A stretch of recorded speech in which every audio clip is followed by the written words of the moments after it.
Hello বন্ধুরা, আশা করি সকলেই ভালো আছেন। আমিও ভালো আছি।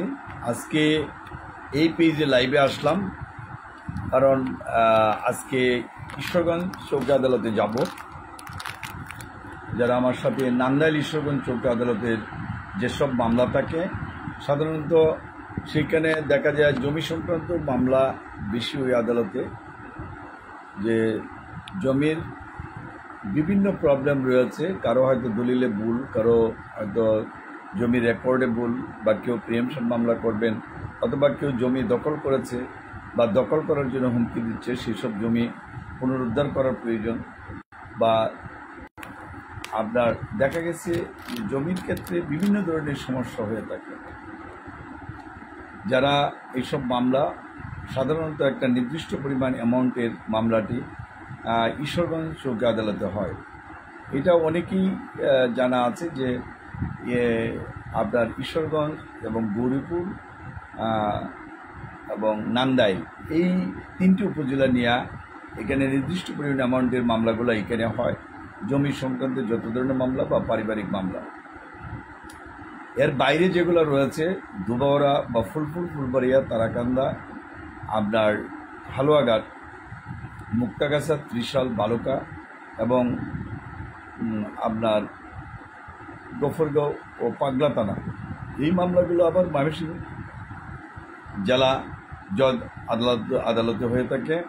সুতরাং যেগুলো জেলা জজ আদালতের আন্ডারে রয়েছে যেসব উপজেলা, তারা সেখানেও যোগাযোগ করতে পারেন। তবে যারা যোগাযোগ করবেন, আমার ফোন নাম্বার 01711337019 অথবা 01711921416, এই নাম্বারে যোগাযোগ করবেন। নাম্বার ব্যস্ত পাওয়া গেলে আপনারা হোয়াটসঅ্যাপের মাধ্যমে যোগাযোগ করার জন্য চেষ্টা করবেন, কারণ অনেক সময় বিভিন্ন ব্যস্ততার কারণে হয়তো ফোন নাম্বার ধরা সম্ভব হয় না। সেই জন্য আপনারা ওই নাম্বারে যোগাযোগ করবেন। বিশেষ করে যারা আমাকে চিনেন এবং জানেন, তারাই কিন্তু বেশি ব্যতীত হন, যে লোকটার সাথে পরিচিত বা অ্যাডভোকেট সাহেবের সাথে পরিচিত, অথচ আমার ফোন নাম্বারটা ধরছে না। আমরা মনে করি যারা আমার নাম্বারে পাবেন না, হোয়াটসঅ্যাপ নাম্বারে যোগাযোগ করবেন।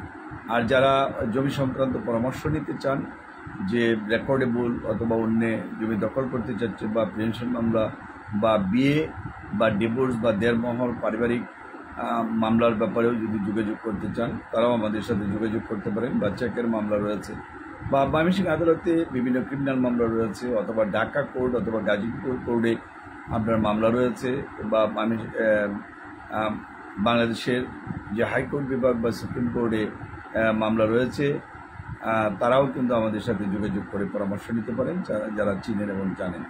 লাইভটা বেশিক্ষণ স্থায়ী করবো না। লাইভে যারা দেখবেন, তারা যদি কোনো কমেন্ট বক্সে কোনো প্রশ্ন লেখেন, সেগুলো উত্তর দেওয়ার জন্য চেষ্টা করব। নান্দাইল এবং ঈশ্বরগঞ্জ গৌরীপুরের আদালতে কখন খোলা থাকে, কখন বন্ধ থাকে, অনেকেই আমাদের আন্ডারে যারা মামলা পরিচালনা করেন, তারা হয়তো সময়ের অভাবে আসতে পারেন না। দেশে বা দেশের বাইরে থেকেও কিন্তু বিভিন্ন জনে প্রশ্ন করে থাকেন। আমি এই লাইভটি প্রতিদিন একটা নির্দিষ্ট সময়ে পরিচালনা করব। যদি আপনারা এই লাইভটি দেখেন, একটা লাইক এবং শেয়ার করেন, তাহলে কিন্তু আমরা উৎসাহিত হব। ভিডিওটা বেশিক্ষণ পরিচালনা করতে চাই না। যদি কারো কোনো কোয়েশ্চন থাকে, আপনারা যোগাযোগ করার জন্য চেষ্টা করবেন। ধন্যবাদ।